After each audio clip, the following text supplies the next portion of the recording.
Welcome to USA Global TV and Radio, where our mission is to provide education, entertainment, hope, and inspiration. USA Global TV and Radio connects you with experts and audiences all around the world every single day to help you succeed in business and to live a richer life. Visit us at usaglobaltv.com to learn about career and life-changing training and mentoring programs like the Listening Mentor. Subscribe to our newsletter to stay informed about our special programs and offers. Discover how you can become a guest on one of our shows or a host or producer of a USA Global TV and Radio show of your very own. That's USA Global TV and Radio, where the doctor is always in.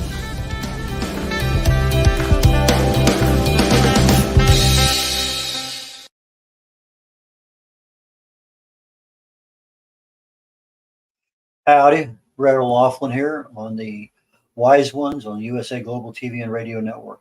Good morning, good afternoon, good evening. Welcome back. This platform is truly a worldwide platform.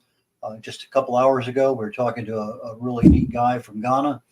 Got us a lot of really great information on cancer and how it's being treated in that country. And it's amazing when I looked at the stats for COVID, it's like it didn't even happen in that country. It's almost unbelievable how it was unaffected by the pandemic. But regardless, let's get back to today's show.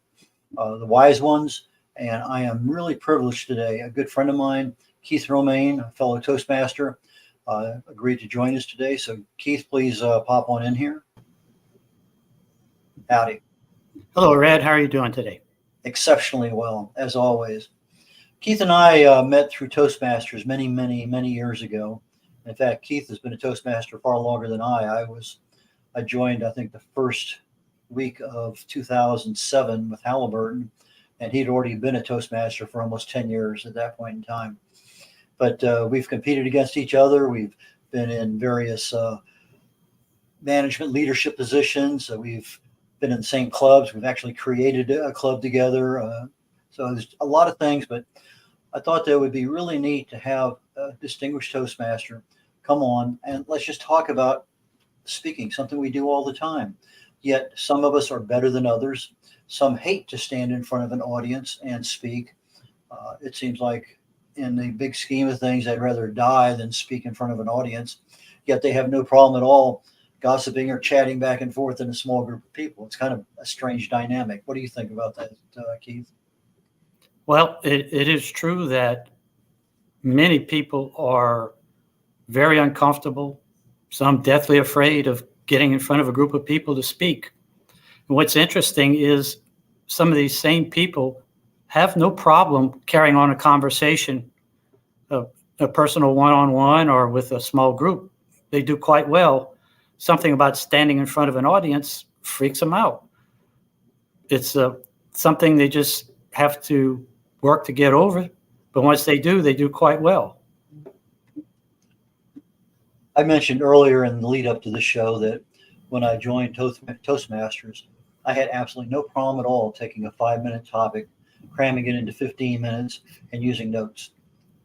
I said one of the true benefits that I had out of Toastmasters, there's several and we'll cover many of those, but one of the things that literally about 2-3 years into the program, I could easily take a 15-minute subject, do it very nicely interwoven with nice transitions, voice inflections, pauses, all the things that make a presentation more meaningful easily in 5 minutes without notes. And it's not that it's difficult. We've just never been trained. We just don't think about the kinds of things that we can do if we plan just a little bit in advance. What was your experience like before you joined Toastmasters? Well, honestly, I thought I was an okay speaker. I had to give many presentations to clients. Also internally, I did a lot of training seminars within the company. So I thought I was an okay speaker. I didn't deny that I had the need for a little improvement. But once I joined Toastmasters, I discovered just how much improvement I really needed, particularly in learning how to address an audience, to work a room. And believe it or not, even today, after many years of being a member of Toastmasters, I still get reminded, hey, Keith, use more vocal variety. It's the little things sometimes. Now, I will say that my experience in Toastmasters, the things I've learned, I get to practice on a regular basis, really helped me in my career. And in fact, when I became a consultant, worked in a consulting organization within my company, I was requested by clients simply because I could convey messages in a way they understand. I could communicate with them well. And many times I was asked to do training, to make sales presentations or whatever, even when it was not my primary responsibility, just because I was respected as someone who could present a message that people would listen to. One of the first things that I learned in Toastmasters is the fact that you get a critique as a speaker, but the critique is not personal. And that's one of the things that I really and truly love about the organization, is the fact that they'll tell you you need more vocal variety, but it's to improve your ability to deliver a better message. It's just, okay, fine. Keith, you had 121 ahs, 231 ums. I mean, yeah, we keep track of some of those things, but it's not meant to downplay your ability or to make you look stupid or anything like that. It's actually there for purpose. And most of the time when we're talking, whatever we may happen to say, our brain is focusing on what we're trying to say, but our mouth is still jabbering, and we don't even realize we're saying things until you actually look at a recording of yourself. You don't realize that sometimes words are coming out of our mouth that we never hear. And sometimes we use that little bell in the Toastmasters, like, whatever, and you keep hitting that thing. All of a sudden you start training the brain to saying, I need to close this as I'm thinking about what I need to say. And the first time you actually stand up there and you go 1001, 1002, that's a long time. But for the audience, that's not very long at all. Did you have any crutch words or any things that you had difficulty kind of breaking on the very beginning? Oh, I still have crutch words. So tends to be one of them. Usually when I'm speaking off the cuff, like at table topics or whenever, so seems to creep in. I mean, there's nothing wrong with using conjunctions. I actually refer to the excessive use of conjunctions as conjunctionitis. Many speakers tend to string sentences with and. It's like they are afraid to put a punctuation somewhere in the sentence, so just and. So I'll admit mine tends to be so.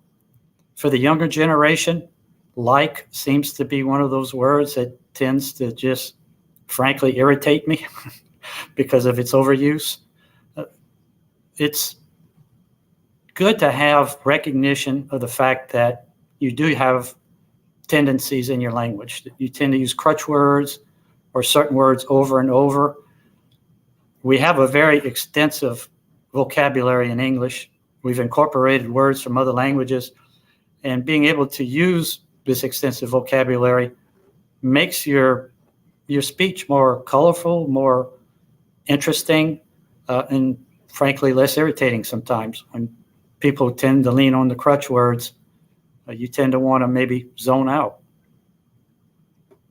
Like watching some of our media celebrities or politicians, whatever it may happen to be, and it's almost like you're sitting there keeping track and about 20 tick marks of the or whatever it may happen to be, and you're saying, and this person is a public speaker. Exactly. We don't necessarily understand why we're doing these things, but in an organization like Toastmasters, that understanding of being able to separate that distinct thought, even though it seems like it's 5 minutes between words that you're saying, that extra second or two sometimes is a very valuable pause in what you're doing. It allows that audience to kind of catch up with you for a second. And depending on what we're doing, sometimes we kind of keep them way up at this level, which is good for a while, but you need to let them drop a little bit, because you can only handle so much of this or so much of the lower end. You have people crying or you have people laughing, but they're not paying attention to what the real message is. I've learned so much from being a speaker at the onset was I try to memorize everything. And when you're memorizing something and all of a sudden there's a disconnect, I'm stuck and I don't know where to go. And the ability to rely on my organization skills, the transitions, what is the point? I think we've probably been in some of the meetings where they do a 3x3 where, what are the three things that you want to talk about? And three seems to be a maximum number at any point in time. And then what are three things with each one of those main points that you want to make sure you cover? So if you look at three main points and three with each of those things, so I got, there's 4 times 3 is 12 things I have to remember. And if it's just a single word or a couple, 3 or 4 words, that's fairly easy to keep in mind. Here's my primary deal. I got my introduction, I got my close, I got my summary. It doesn't take very long to actually put something together that makes sense. And it seems like for me, I'm not about you, but if I'm in a competition, I plan on a 4-minute speech because I know it'll go 7. It just Yes. Many times as I do it, I have my wife sitting there, my daughter sometimes, and I'll read it a couple times to them. Then I'll do it live. I'll do it live again. And it's amazing. I have something that's a 4-minute standard presentation that creeps into 5, 5.5, 6, 6.5. And in the competitions, just so the audience knows, we generally have a 4 to 7 minute window to give our speech. So anything less than that, you just are disqualified. Anything longer than that, you're disqualified. So as we're practicing our speaking ability, there's a time limit to get everything done. But when you're in competition, it's a very strict time limit, and that as soon as that thing hits, boom, if you're not done, you're disqualified. If you didn't make the time, you're disqualified. And so that ability to keep that organization there, and they flash a green light at you. Okay, I got the minimum time. Okay, now you get that yellow light. Okay, caution, you get toward the end. Got to be careful. But the minute I see that red, I wrap it up because I know I can 30 seconds I can talk easy and be done. Now there's sometimes I have a very important message to get across, and it's going to take me 8 minutes or 9 minutes, but I want the message across, and I don't mind being disqualified. But I'm sure you've been in that same situation where all of a sudden that yellow light pops up and you're nowhere near where you want to be in your presentation. Well, so you brought up a couple of things that are interesting. First of all, you talked about what I call the rule of threes, 5 to 7 minute speech. Basically you can cover pretty well three main subtopics behind a main topic. Anything more than that is what I call sticking 10 pounds of potatoes in a 5-pound sack. You're trying to cover too much material in a restricted amount of time. So again, one of the things that we learn in Toastmasters is how to structure your message to fit an allotted time frame. I've, in my personal life, had to attend many workshops where you had multiple presenters. And of course, there's a schedule, right? And each presenter is supposed to be allotted so much time. Unfortunately, in many of these workshops or these seminars, there was no control of the time. So what happens? The first few speakers go over time because they really have no idea. They have no control. They have no thought behind how long they're speaking and what they're talking about. By the end of the day, the last 2 or 3 speakers are allotted 5 minutes where they originally had 20, simply because they've run out of time. Monitoring and measuring the time allotment of your speaking, learning how to get your message across in a controlled time frame is very important, particularly in the business environment. If you go into a meeting with executives and they say you got 10 minutes to deliver your message, well, don't go 15. They're not going to be happy about it, and they may not even let you. Make sure you have your message constrained within the 10 minutes. So these are some of the skills that we learn in Toastmasters, and that's why the time management part's important. And that's one reason why in the competition, if you go over time, you're disqualified. Now you joined back in the last millennium, if I remember right, 1999 or something like that, if I remember checking your bio a little bit. Actually, let me tell you, I first joined in 1988. I was in Carrollton, Texas, and our company had a club inside the company.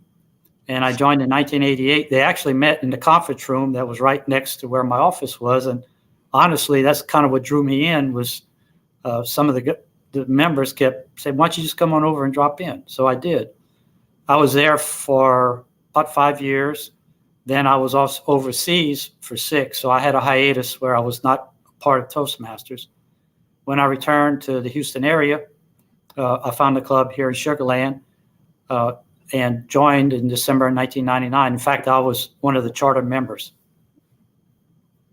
Now, was that the previous organization of Toastmasters? Because when I joined in 2007, there was a certain number of speeches you had to give in this category and that one.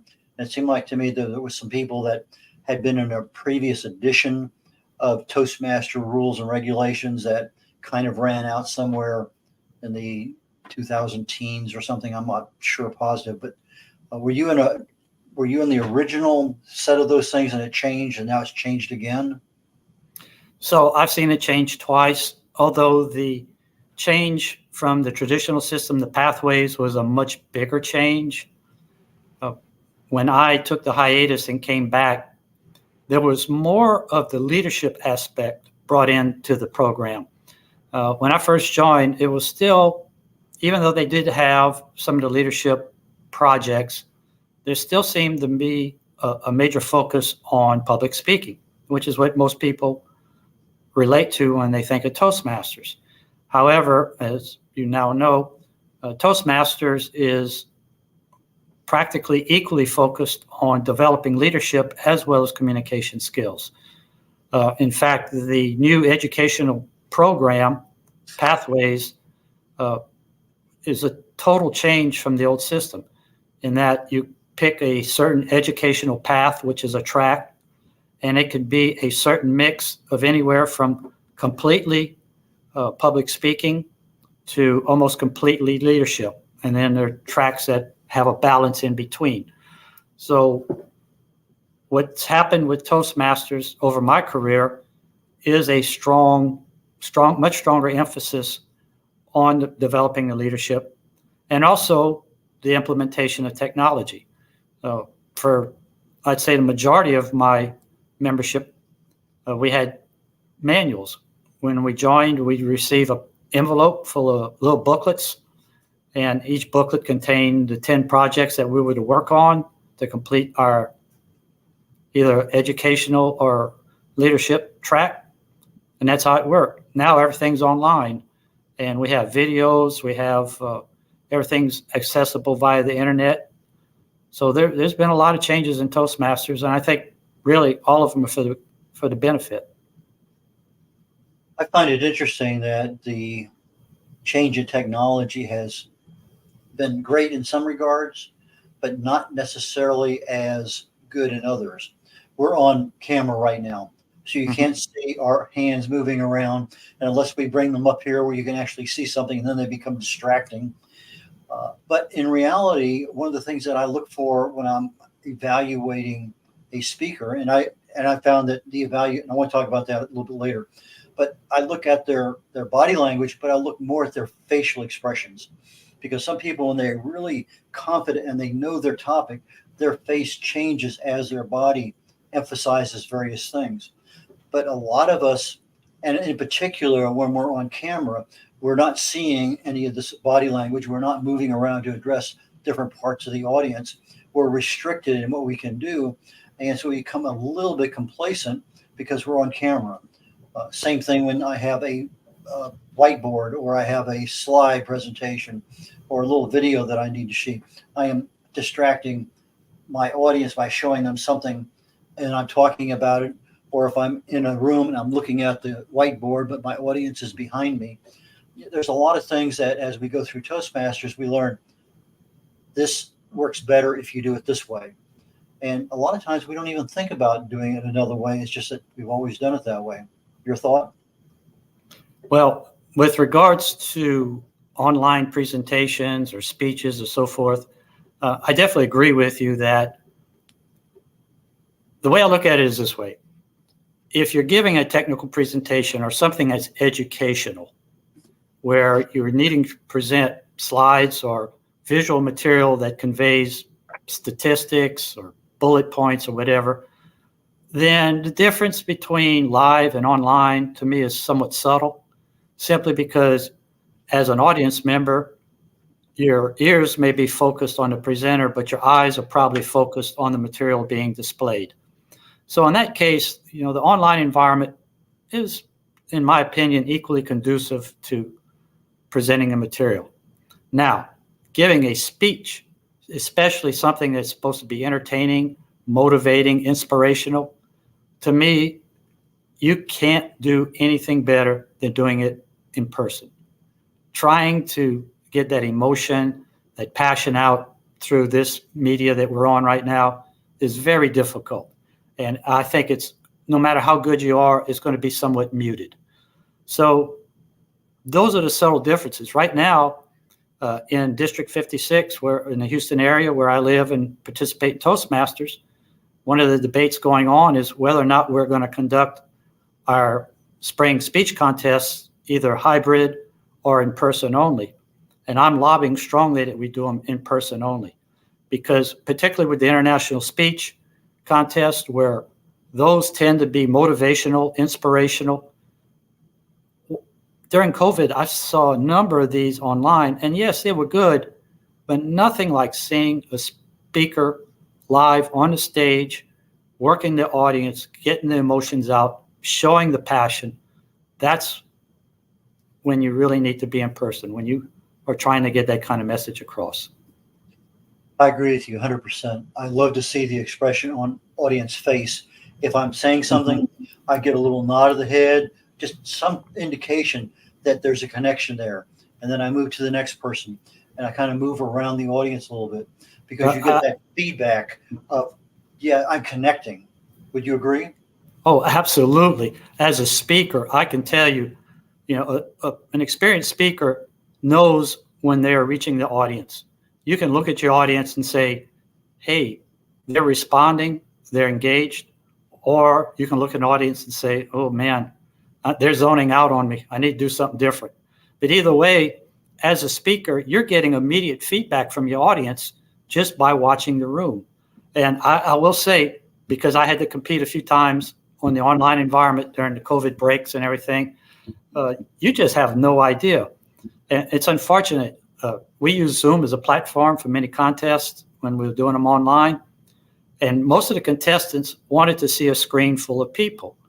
The only problem was, you have a very small, no matter how big your screen is, it's still a small reference point. You can only put so many people up there. And then many users don't have the resources in their computer to see that much. So you end up having to blank them out anyway. So without a doubt, if you want to get a message across in an inspirational or motivational manner, you really need to be in front of your audience so you can gauge it both ways. One of the things I do, and this is a personal thing I developed many years ago, is the fact that if somebody's speaking, particularly they're giving a speech or they're doing a table topic, I will actually handwrite an evaluation for each person and make sure they get it. By evaluating that person, I find that I have to challenge myself to say, what are they doing right? Where can they improve? And sometimes if it's a brand new speaker, you need to maybe overemphasize what they're doing right because you want them to continue to improve. Sometimes a speaker like you, if I see something, well, I didn't see anything that Keith did wrong, but I said, Keith, if I were giving this, I think I would do it this way. And that's just to say, give you another viewpoint. But to get better, you have to evaluate what somebody is doing right, what somebody's doing wrong, and what can actually improve the overall speech. So I use my handwritten, and sometimes it's 2 or 3 or 4 of these little pieces of paper. Yeah. And I just write and write and write and write while they're speaking. And I find that to be, it keeps me involved with what's going on. But I am able to share some of my knowledge, my wisdom, mentorship with whoever is speaking.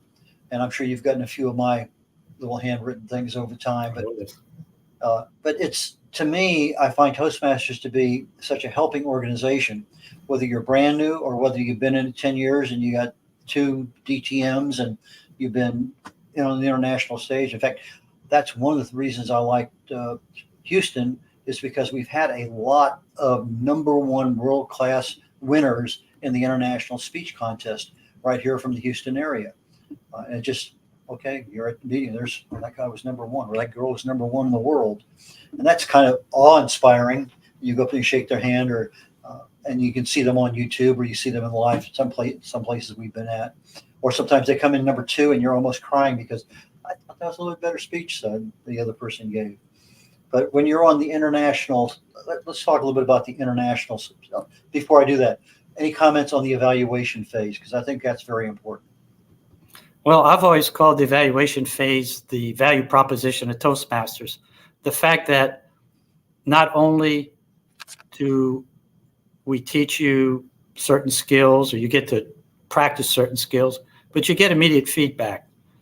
It's a safe place to practice. It's a safe place to develop your leadership, your communication skills, get the kind of response from an audience member.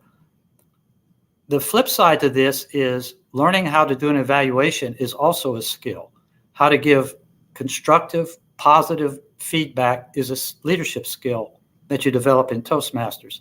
And there's actually training around how to do that. So whether it's learning how to receive it or how to give it, the fact that you are developing a leadership skill around evaluation is another value proposition.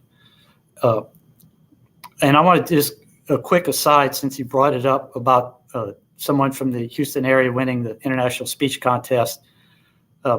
Back, I think it was 2018 or 2017, I actually competed in the international speech contest in District 56. I won in my club, and so I was going to the area level. And frankly, I knew my speech was not good. It was one of the few times where I constructed a speech that I never felt comfortable with it, but I ran with it anyway. I got to the area level, and I flubbed it badly. I just got tongue-tied, forgot some of my points, and so forth. The person who spoke next at that contest ended up placing 3rd at the international level. And when she opened her mouth, well, first of all, I knew I wasn't going to win anyway. But secondly, I said, well, thank God. At least I feel vindicated. We got somebody I know is going to win this sucker, which she did. She was amazing. And like I said, she actually went on to the finals and placed 3rd in the world at the World Champion of Public Speaking. So, you know, it's always inspirational and a lesson to listen to a very good speaker. You've mentioned leadership more than a couple times. And leadership, we typically think is, okay, you're the president of the organization, the chapter chairman, whatever. And that's sort of how it works a little bit in Toastmasters. Why don't you take a couple minutes and just tell us about what is leadership and how is it viewed in Toastmasters, and how can you actually improve your leadership skills within this organization? Well, now, especially with the emphasis on developing leadership skills, we have projects in the educational tracks, things like leading a team, working with a nonprofit, learning how to motivate others to do things. One of the skills, though, that I've always emphasized even before this change or this increased emphasis on leadership was learning how to run effective meetings. And that's the one thing I'll say about Toastmasters. A good Toastmasters meeting, a club that knows how to run a good Toastmasters meeting, has an agenda, has time limits, knows who's doing what, and keeps things moving. I can tell you in my business career, that meant a lot to me because I sat through a lot of bad meetings and I gained insight to how a meeting should be run. And if it was my meeting, I made sure that everybody knew why we was there and what we intended to accomplish, and made sure that we stayed within the allotted time. So that was a skill that truly transferred into the business arena, learning how to run an effective meeting, but also how to inspire and manage other people and how to communicate to them. I just had to do a project recently, which was how to communicate change within an organization. And sometimes those can be very challenging messages, especially when the change may affect people's careers or people's lives. In this case, it was a positive change, but still, it is a skill, if you're going to be in a leader position, that you need to learn. Well, there's a leadership ladder of sorts, because when I first joined Toastmasters, I think I was the sergeant at arms to get things set up ahead of time. So there's little buckets of responsibility that you have. You do a good job at that, and then 6 months or a year later, you're doing something else. So you're learning just as if you came into an organization and you were the greeter or you were something else. And then maybe you're the secretary, maybe you're the treasurer. But there's different levels of responsibility. And then within that hierarchy, you have the leadership of that organization. And then you have several other organizations around, and there's a leader for not controlling, that's not the right word, but for having all of the groups ensuring that they're meeting their requirements, that their meetings are taking place, the paperwork is being done on time. So you have a layer there, and then you have another layer. And so each time these things build, and then sometimes you're responsible for mentoring a brand new club, or sometimes you're responsible. The leadership responsibilities change significantly back and forth over a period of time within a 2, 3, 4, 5 or more year involvement.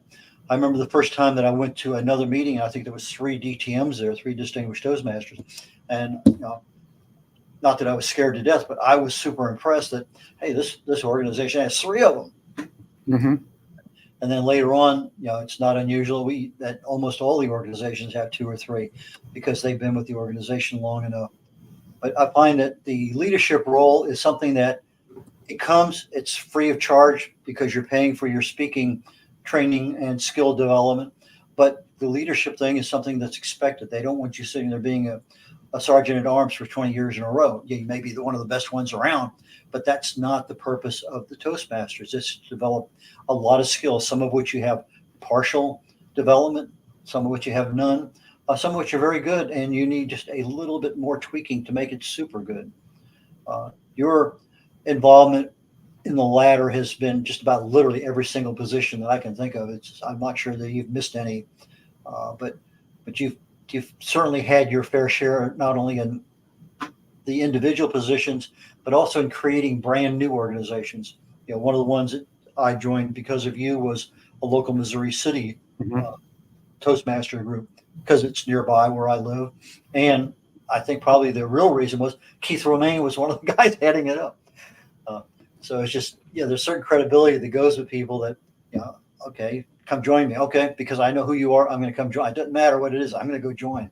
And that's kind of the way it was when I joined the Toastmasters there with your group. So I think there's just a lot to be said about the leadership that we don't always think about. We always think about the speaking, but in reality, the Toastmasters, for the money and the time you're putting in, I'm not sure that there's a better speaking organization that provides the level of training from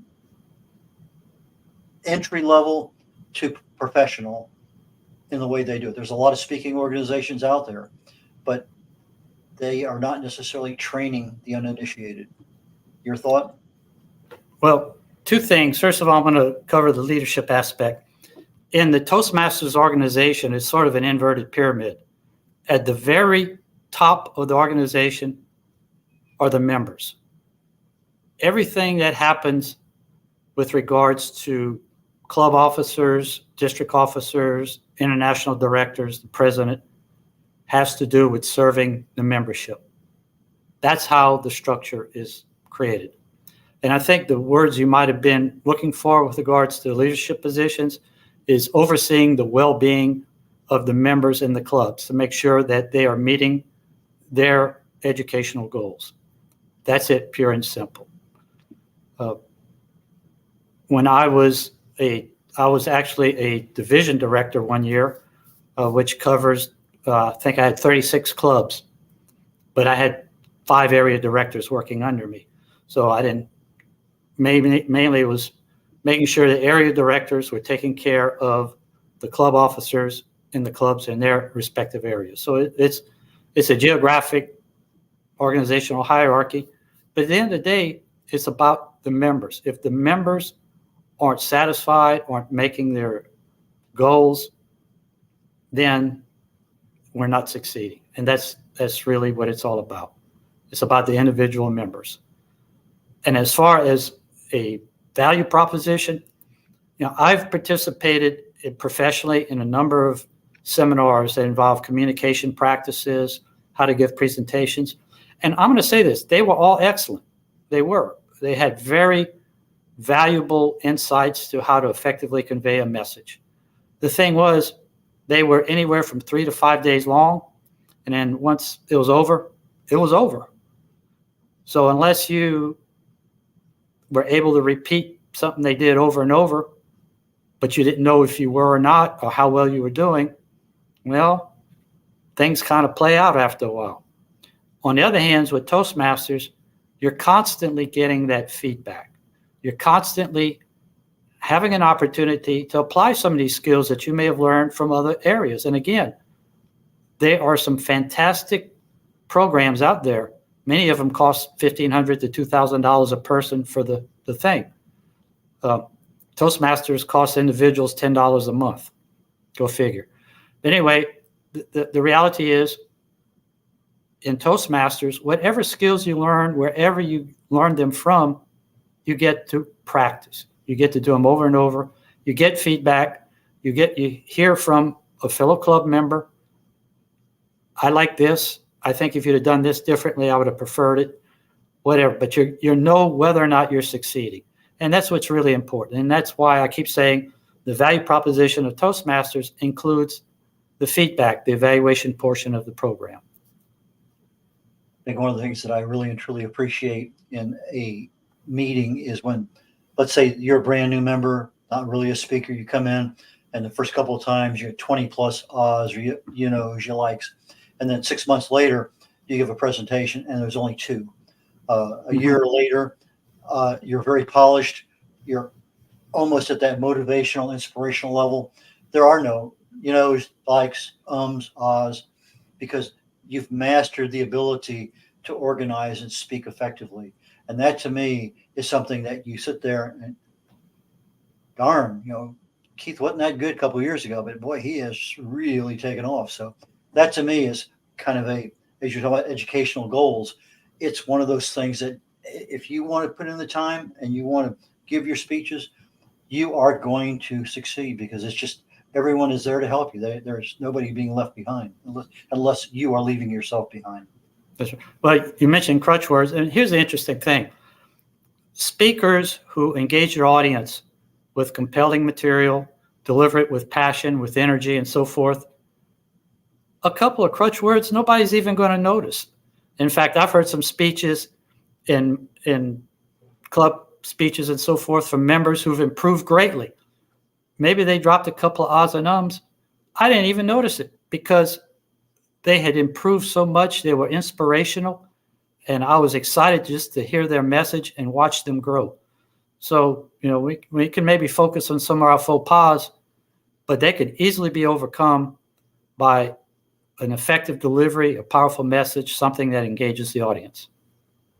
Keith, as we're rolling up the show here and finishing things out, if somebody had a question about Toastmasters or happened to fortunately be in the Houston area that you might be able to help them, how would somebody get in touch with you and who would you be looking to help? Well, what I would suggest is this, because I don't know where the audience might be listening to this. Go to Toastmasters.org. Toastmasters.org. At the very top, there's a heading that says Find a Club. Click on Find a Club, put in any information like your address or zip code or whatever. They'll pull up a list and you can go and they'll have information on who to contact. Now, anyone interested can reach out to my email address, which is posted on the screen. I'll be glad to answer any questions, guide you in the right direction. I even tell guests that come to my club, my home club, that whatever your interest is regarding Toastmasters, find a club that's convenient to you, both from a time perspective and a location perspective. If our club doesn't work for you, find another one. And also find a club that has a personality that you feel comfortable with. There are different clubs, different membership groups that may or may not work for you. Find something that works for you and stick with it. Because if you want to grow, it is a commitment of your time and energy, but it's worth it. And just make sure you make it as easy for you as possible. Keith Romaine is our speaker today. Keith, Keith, last name Romaine, Romaine. And for our audio audience today, his email is kdromtmd56@outlook.com. So that's kdromtmd56@outlook.com. Keith, I really, truly enjoyed you being here today. Thank you so very much for taking some time out. And at some point in time in the future, maybe there'll be another opportunity that will fit in just as well with something else you're doing, or even still with Toastmasters. So thank you again. Very, very much. Appreciate it. I enjoyed it. Rattle off and getting ready to sign off. Coming up here in about 18 minutes is the Talking Heads portion of the USA Global TV and Radio Network. Today, I think I'm on series 6 of 6, originally supposed to be 6, but it looks like it's going to be 8 or 9 different parts. But we're talking about pain management, and I'm in the section about pain hacks. What can you do at home yourself? Natural options, something that might be able to address a headache, a toothache, indigestion, leg, knee, whatever it may happen to you. There's a lot of things that are available that we'll talk about. What are the causes of those things, but how can we address that cause as a problem? So please join me on the live show here today at 2 o'clock Central Daylight Time in the United States, or you can join me on the YouTube, on the archives of USA Global TV and Radio. With that, I'm going to bid adieu, and I will catch my new audience here in about 17 minutes. So thanks again. Thank you, Dr. Jacalyn, and we'll catch you all later on. Bye, y'all. This program is brought to you in part by the British School of Excellence and founder, Mr. Philip Sykes. Building confidence, changing lives. Do you share our view that etiquette is a set of modern life skills that are essential for personal and professional success? Join us as an etiquette coach and change people's lives through the power of etiquette and manners. The last few days have been really amazing. I had a trainer course from the British School of Etiquette. And I must say it's been one of the best decisions I've ever made and one of the best investments I've made in my own training and development. Now, words alone will not describe the transformation and the positive path that I have traveled with the British School of Etiquette. I find I learned a lot from the lessons this time I came. The last few days with the British School of Etiquette have been fantastic.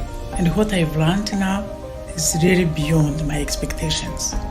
This is the most rewarding experience and the best investment I have made this year. It was just great. I learned so much, and when I go back to Belgium, I will incorporate a lot of it into my day-to-day life and business. It's been absolutely wonderful for the whole week that we were here. I feel transformed, and I feel like blowing a trumpet and tell people, come and do this school. This class is the best. This is the best school ever. You should take it. It will change your life immediately. I am now able to teach other people how to bring the best of them.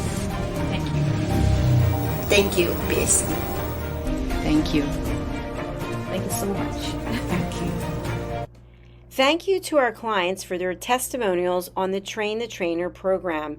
Our exponential and global growth is so significant that we have evolved from the British School of Etiquette to the British School of Excellence, where we're investors in people.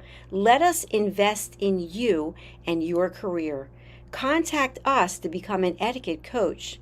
Go to thebritishschoolofexcellence.com. Start your career and elevate your success today. Meet Dr. Jacalyn Kerbeck, President, Founder, and Chief Listening Officer of USA Global TV and Radio. She is a certified life, career, and executive coach. Dr. Jacalyn is the Amazon #1 best-selling author of Behind the Green Screen and Adversity to Awesome. As the listening mentor, she teaches children and their families how to listen at an elevated level through the book series titled The Amazing Adventures of Lady Ella, the Listening Mentor.